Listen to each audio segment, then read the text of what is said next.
Hello दोस्तों, स्वागत है आपका श्री गुरु एकेडमी में। मैं मनु वर्मा आपका शुक्रिया हार्दिक अभिनंदन करता हूं। दोस्तों, आज हम यहां पर देखेंगे कि जो हमारे ईवीएस है, तो ईवीएस में आप सभी लोग जानते हैं एनसीईआरटी का पोर्शन बहुत ज़्यादा आता है।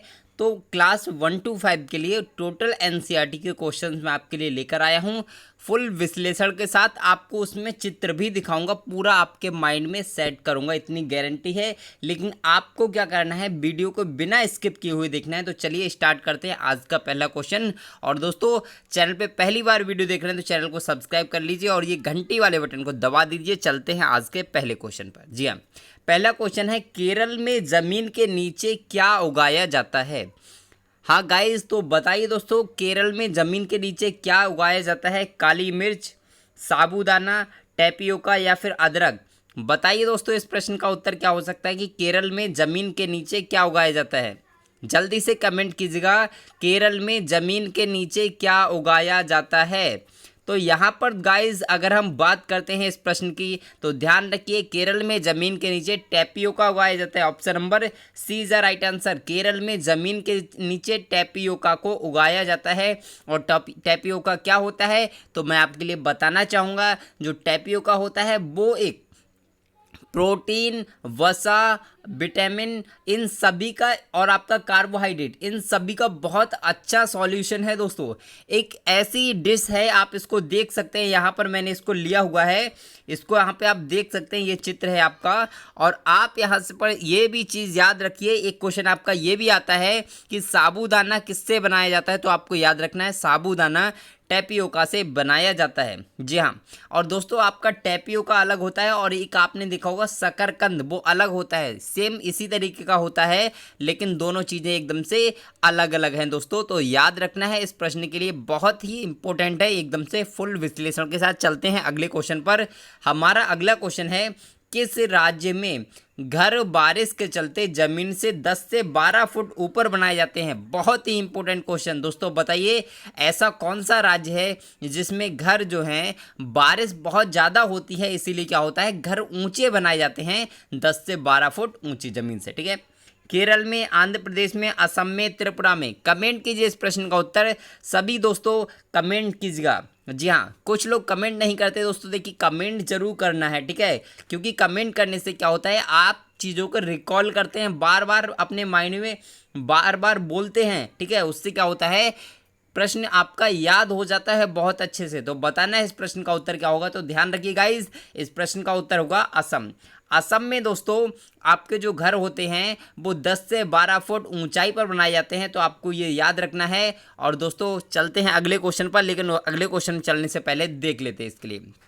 आप यहाँ पर देख सकते हैं, असम में बहुत ज़्यादा बारिश होती है, और बारिश बहुत ज़्यादा होने की वजह से या फिर तो ऊंचे बनाए जाते हैं घर को, या फिर क्या किया जाता है कि बांस, ये आप देख रहे होंगे, ये बांस है, बांस तो आप जानते हैं ना, तो बांस के ऊपर भी बनाए जाते हैं। ये भी क्वेश्चन आता है कि बांस के ऊपर घर कहाँ बनाए जाते हैं, तब भी आप असम का नाम लेंगे दोस्तों, ये भी आपको ध्यान रखना है। ठीक है, तो चलते हैं अगले क्वेश्चन पर दोस्तों। ठीक है, और दोस्तों एक क्वेश्चन ये आता है, मनाली में किस प्रकार के घर बनाए जाते हैं? तो आप याद रखेंगे, मनाली में लकड़ी के घर बनाए जाते हैं, ये भी आपको याद रखना है। चलते हैं अगले क्वेश्चन पर, जो आपका बहुत इंपॉर्टेंट है, जम्मू कश्मीर में चाय को क्या कहा जाता है? बहुत इंपॉर्टेंट दोस्तों, कि आपको चाय को क्या चाय कहा जाता है, कॉफ़ी कहा जाता है, कहवा कहा जाता है, या फिर सिरप कहा जाता है? तो जम्मू कश्मीर में बताना है कि चाय को क्या कहा जाता है। मोस्ट इंपोर्टेंट क्वेश्चन है, बहुत अच्छा क्वेश्चन है, आपको बताना पड़ेगा इस प्रश्न का उत्तर कि जम्मू कश्मीर में चाय को क्या कहा जाता है। बताइए दोस्तों, जी हाँ, कमेंट कीजिएगा इस प्रश्न का उत्तर क्या हो सकता है। तो दोस्तों अगर आपको नहीं पता है तो ध्यान रखिए, जम्मू कश्मीर में चाय को कहवा कहा जाता है, यानी कि option number C is the right answer, एकदम से सही हो जाएगा। और दोस्तों इस प्रश्न के लिए ध्यान रखेंगे। चलते हैं अगले क्वेश्चन पर, जो आपका बहुत इंपॉर्टेंट होने वाला है, और यहाँ से आपके कई सारे प्रश्न बनने वाले हैं। ठीक है, एक हाथी एक दिन में लगभग कितने किलोग्राम पत्ते खाता है? आपको बताना है। हाथी के बारे में बहुत सारे प्रश्न पूछे जाते हैं दोस्तों आपकी ईवीएस में, तो आपको बताना है एक हाथी एक दिन में लगभग कितने किलोग्राम पत्ते और झाड़ियाँ खा लेता है? 50 किलोग्राम से कम, 75 किलोग्राम से कम, 100 किलोग्राम से कम या फिर 100 किलोग्राम से ज़्यादा। दोस्तों आपको बताना है इस प्रश्न का उत्तर क्या होगा कि हाथी जो होता है, एक हाथी कितने किलोग्राम पत्ते और झाड़ियाँ एक दिन में खा लेता है। दोस्तों आप कमेंट करेंगे इस प्रश्न का उत्तर, जल्दी से कमेंट कीजिएगा। जी हाँ, तो दोस्तों बिल्कुल सही, आप लोग सही दे रहे हैं, कुछ का गलत है तो ध्यान रखिए। यहाँ पर अगर बात करते हैं तो 100 किलोग्राम, ठीक है, 100 किलोग्राम से ज़्यादा पत्तियाँ और झाड़ियाँ खा लेता है एक हाथी। तो आपको ये याद रखना है दोस्तों, ठीक है। तो गाइस ध्यान रखना है आपके लिए इस प्रश्न के लिए। लेकिन यहाँ से बहुत सारे प्रश्न बन सकते हैं जिनके बारे में यहाँ पर डिस्कस करूँगा कि एक हाथी करीब दिन में कितने घंटे सोता है। क्वेश्चन दोस्तों हर बार क्वेश्चन आया है कि एक हाथी दिन में कितने घंटे सोता है, तो ध्यान रखेंगे 2 से 4 घंटे ही हाथी एक दिन में सोता है, इसको आपको ध्यान रखना है। दूसरा क्वेश्चन आपका होगा कि हाथियों के झुंड में केवल हथनियाँ ही होती हैं। एक क्वेश्चन ये भी आता है कि हाथियों के झुंड में कौन कौन होता है, हथनियाँ होती हैं, बच्चे होते हैं या फिर सभी होते हैं। तो ध्यान रखेंगे हथनियाँ और बच्चे ही होते हैं, लेकिन वहाँ पर हाथी नहीं होते। हाथी कब तक झुंड में रहता है, तो आपको याद रखना है 10 से 15 साल की एज तक ही हाथी झुंड में रहता है। और जब वो 10 से 15 साल से ज़्यादा का हो जाता है तो वो अपने झुंड को छोड़ देता है और अकेले घूमना शुरू कर देता है। तो आपको ये सारे प्रश्न याद रखने हैं दोस्तों। और यहाँ पर सबसे बड़ी कन्फ्यूजन होती है कि 10 से 12 हथनियाँ और बच्चे, कोई भी झुंड आप देख लीजिए हाथी का, उसमें 10 से 12 उससे ज़्यादा आपको नहीं मिलेंगे, हथनियाँ और बच्चे मिलेंगे, ठीक है। एक क्वेश्चन आपको 2 से 4 घंटे ये याद रखना है, ये आपको कंफ्यूज कर देता है, तो ध्यान रखिए क्योंकि ये प्रश्न बहुत इंपॉर्टेंट है और कई बार पूछा गया है। तो चलते हैं अगले क्वेश्चन पर, और इस प्रश्न का आपको आंसर बताना है कि निम्न में से कौन से वृक्ष की छाल दवाई बनाने के काम आती है तथा इसकी लकड़ी को कीड़ा भी नहीं लगता तथा इसकी फलियों की सब्जी भी बनाई जाती है। इंपॉर्टेंट क्वेश्चन है दोस्तों, कई बार आया हुआ प्रश्न है जो कि आपका बहुत इंपॉर्टेंट है, एनसीईआरटी का मोस्ट इंपॉर्टेंट क्वेश्चन। जी हाँ, बताएं दोस्तों कि रेगिस्तानी ओक हो सकता है स्प्रूस, खेजड़ी या फिर आपका खेजड़ली। अब यहाँ पर आप कंफ्यूज होते हैं कि खेजड़ी और खेजड़ली, तो आपको मैं बताऊंगा दोस्तों कि ये क्या है, सब पूरा एकदम से क्लियर करके बताऊंगा, ठीक है। तो बताएं इस प्रश्न का उत्तर क्या होगा। तो दोस्तों ध्यान रखिए, अगर हम इस प्रश्न की बात करते हैं तो आपका उत्तर हो जाएगा option number C is the right answer, यानी कि खेजड़ी। खेजड़ी जो होता है वो आपका कहाँ पाया जाता है, तो आपका राजस्थान में वृक्ष पाया जाता है खेजड़ी, ठीक है।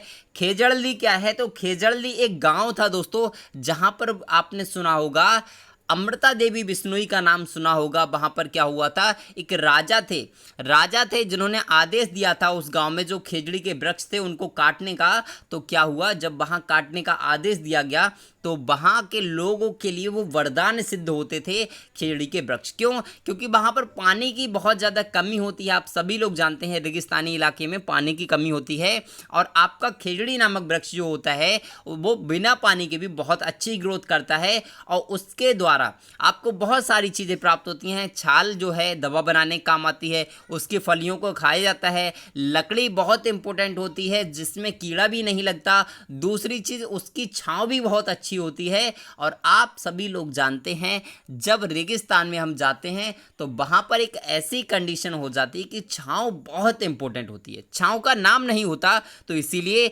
वहाँ पर बहुत ही ज़्यादा विद्रोह हुआ था, और अमृता देवी बिश्नोई जिन्होंने इसके बारे में विद्रोह किया था, ठीक है, जिसके कारण उनकी जान भी गई थी। आप देख सकते हैं ये खेजड़ी के वृक्ष हैं दोस्तों, इनको आप देख लीजिए। अगर आप कभी घूमने जाते हैं राजस्थान में तो वहाँ पर ज़रूर देखिए, ठीक है। चलते हैं अगले क्वेश्चन पर, और हमारा अगला क्वेश्चन है किस रेल रास्ते में अधिक सुरंग और पुल होंगे। जी हाँ, बताएं किस रेल रास्ते में अधिक सुरंग और पुल होंगे। दिल्ली से यदि आप आगरा जाते हैं तो आपको बहुत ज़्यादा सुरंग और पुल मिलेंगे। अगला है अहमदाबाद से अगर आप मुंबई जाते हैं तो आपको बहुत ज़्यादा सुरंग और पुल मिलेंगे। अगला क्वेश्चन है यदि आप गोवा से केरल जाते हैं तो आपको सुरंग और पुल मिलेंगे। और नेक्स्ट है आपका भोपाल से यदि आप लखनऊ जाते हैं तो आपको बहुत ज़्यादा सुरंग और पुल मिलेंगे। तो बताइए दोस्तों किस रास्ते से अगर आप जाते हैं तो आपको सबसे ज़्यादा आपको सुरंग और पुल का सामना करना होगा दोस्तों। तो आप ध्यान रखिए, अगर हम बात करते हैं गोवा से केरल, यानी कि option number C is the right answer. Goa से यदि आप केरल जाते हैं तो आपको सबसे अधिक सुरंग और पुल का सामना करना पड़ेगा। और दोस्तों इसके बारे में यहाँ पर जान लेते हैं कि आप गोवा से और केरल के बीच जाते हैं तो आपको 92 सुरंगों और 200 पुलों से होकर गुजरना पड़ेगा, जो कि आपकी बहुत बड़ी संख्या है, ये आप समझते हैं। ठीक है, तो आप यहाँ पर देख सकते हैं, अगर हम बात करते हैं गोवा आपका कहाँ होता है तो यहाँ गोवा है और ये आपका केरल है। ठीक है, तो गोवा से आपको अगर केरल तक जाना है तो आपको 92 सुरंगें और आपको 200 पुलों से गुजरना पड़ेगा। दोस्तों आपको ये ध्यान रखना है, ये क्वेश्चन कई बार पूछा गया है और बताना है इस प्रश्न का उत्तर। सोहना गाँव कहाँ स्थित है? सोहना गाँव कहाँ स्थित है? मोस्ट इंपोर्टेंट क्वेश्चन है दोस्तों।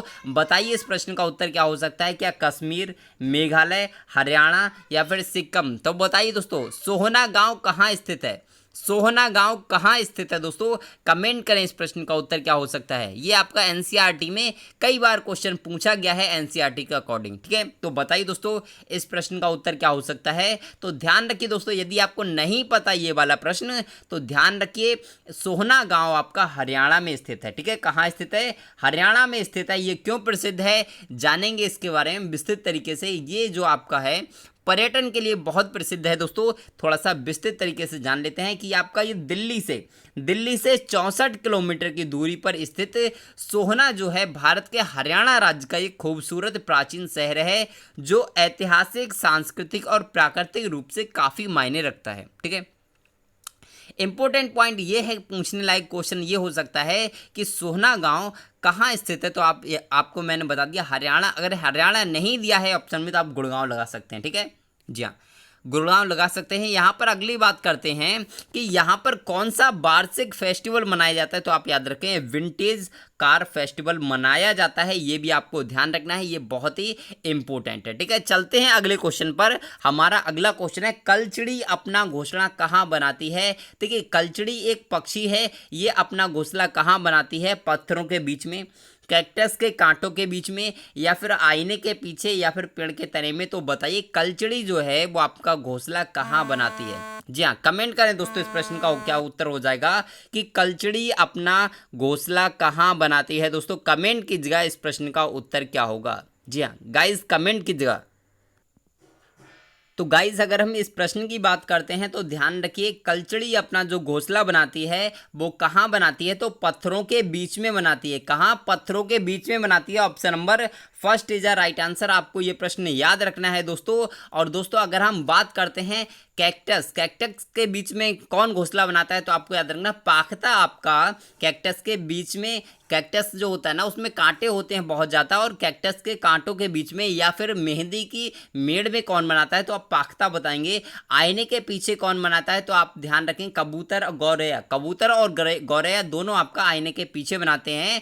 और आपका इंडियन बीवर जो होता है वो आपका कहाँ बनाता है? और बसंत गौरी आपके पेड़ के तने में बनाते हैं घोंसला। दोस्तों ध्यान रखेंगे इन सभी प्रश्नों के लिए। और यहाँ पर आप देख सकते हैं, अगर हम बात करते हैं दोस्तों तो यहाँ पर आप देख सकते हैं ये है आपका, ठीक है जी हाँ, ये है आपकी वो चिड़िया जो आपने अभी इसको पढ़ा था। ठीक है, आप देख सकते थे कि सभी चीज़ें अगर उसका हम फोटोग्राफ देख लेते हैं तो हमारे माइंड में चीज़ें सेट हो जाती हैं। तो इसीलिए मैंने इनके सभी फोटोज़ लिए हुए हैं। तो बात करते हैं दोस्तों, कलचड़ी अपना घोंसला आपका ये नाजुक टहनियों, ऊन, जड़, बाल, रुई आदि से बनाती है। दोस्तों क्वेश्चन आता है कि कलचड़ी जो है वो अपना घोंसला जो है वो किन चीज़ों से बनाती है, तब भी आप क्या बनाएंगे कि जड़, टहनियाँ, ऊन, बाल और रुई से बनाती है। और ये आपको ध्यान रखना है। दूसरा क्वेश्चन ये बनता है कि कौवा अपना घोंसला जो बनाता है उसमें किस किस चीज़ का प्रयोग करता है? तो लकड़ी और तार भी प्रयोग होता है। दोस्तों ध्यान रखें, मोटी मोटी शाखाएं का भी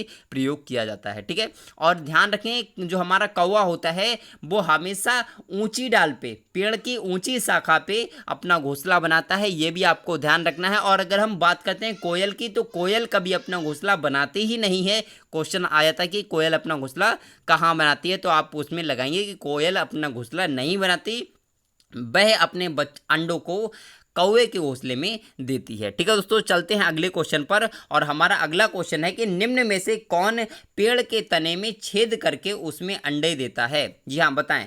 पाकता, कौवा, गौरैया या फिर आपका बसंत गौरी? जी हाँ, तो यदि मैंने अभी आपको जो बताया था, यदि आपने ध्यान से सुना होगा तो आप इस प्रश्न का उत्तर दे पाएंगे गाइस। तो बताएं इस प्रश्न का उत्तर क्या हो सकता है। तो मैंने बताया था, अगर हम पाकता की बात करते हैं तो पाकता मैंने बताया था कि पाकता आपका कहाँ बनाता है घोंसला, तो पाकता कैक्टस के कांटों के बीच में और आपका मेहंदी की मेड़ में बनाता है, ये मैंने आपको बताया था। कौवे की बात अगर हम करते हैं तो पेड़ की सबसे ऊंची शाखा पे बनाता है। गौरैया की बात करते हैं तो गौरैया और कबूतर आपका कहाँ बनाता है, तो कहीं भी बना लेता है, आपका अलमारी के पीछे। ठीक है, जहाँ उसको जगह मिलती है वहाँ बना सकता है कौवा और गौरैया, ध्यान रखेंगे। अब बसंत गौरी जो है वो आपका बनाता है कहाँ, तो पेड़ के तने में छेद करके। ठीक है, चलते हैं अगले क्वेश्चन पर, इसको आप ध्यान रखेंगे और यहाँ पर आप देख लीजिए दोस्तों इसके लिए। ठीक है, जी हाँ, बसंत गौरी के लिए देख लीजिए क्योंकि फोटो देखना बहुत ज़रूरी है माइंड में चीज़ों को सेट करने के लिए। ठीक है, अब दोस्तों चलते हैं अगले क्वेश्चन पर। हमारा अगला क्वेश्चन है, नल्लमडा किस राज्य में स्थित है? नल्लमडा किस राज्य में स्थित है? मोस्ट इंपोर्टेंट क्वेश्चन है। आंध्र प्रदेश, केरल, तेलंगाना, उत्तर प्रदेश, ये क्वेश्चन आया हुआ है दोस्तों, तो ध्यान रखिए। नल्लमडा किस राज्य में स्थित है? तो बताएं दोस्तों इस प्रश्न का उत्तर क्या हो सकता है। जी हाँ, कमेंट करें इस प्रश्न का उत्तर क्या हो सकता है दोस्तों। जी हाँ, सभी दोस्तों कमेंट करें। जी हाँ, तो ध्यान रखिए, आंध्र प्रदेश। आंध्र प्रदेश नल्लमडा, जो नल्लमडा है वो आपका आंध्र प्रदेश राज्य में स्थित है, आपको ये याद रखना है गाइस। तो चलते हैं अगले क्वेश्चन पर। और दोस्तों ये याद रखना है, आंध्र प्रदेश में अगर पूछा जाए तो आप ध्यान रखेंगे बाजार गांव में। ठीक है, बाजार गांव में है, ये आपको याद रखना है। चलते हैं अगले क्वेश्चन पर। और दोस्तों शायद हमारा अगला क्वेश्चन नहीं है, आज के लिए बस इतना ही रखते हैं। लेकिन आपको ये सेशन कैसा लगा? ये मेरा फर्स्ट सेशन था आपका ईवीएस के, जो हमारे एनसीईआरटी के क्वेश्चंस का। ठीक है, तो यदि आप चाहते हैं इनको कंटिन्यू करना तो आप कमेंट कर दीजिए, हम आपके लिए पर डे एक क्लास इसी की प्रोवाइड कराएंगे, एनसीईआरटी क्लास की। ठीक है, जी हाँ, कमेंट कर दीजिए यदि आपको वीडियो पसंद आई हो। और वीडियो पसंद आई हो तो वीडियो को लाइक और शेयर कर दीजिए और चैनल को सब्सक्राइब कर लीजिए यदि आप चैनल पर पहली बार वीडियो देख रहे हैं तो। ठीक है, तो चलिए दोस्तों आज के लिए बस इतना ही रखते हैं, फिर मिलते हैं एक नेक्स्ट वीडियो में नेक्स्ट टॉपिक के साथ। तब तक के लिए हंसते रहिए, मुस्कुराते रहिए और तैयारी करते रहिए दोस्तों। ठीक है, तो चलिए बाय बाय दोस्तों।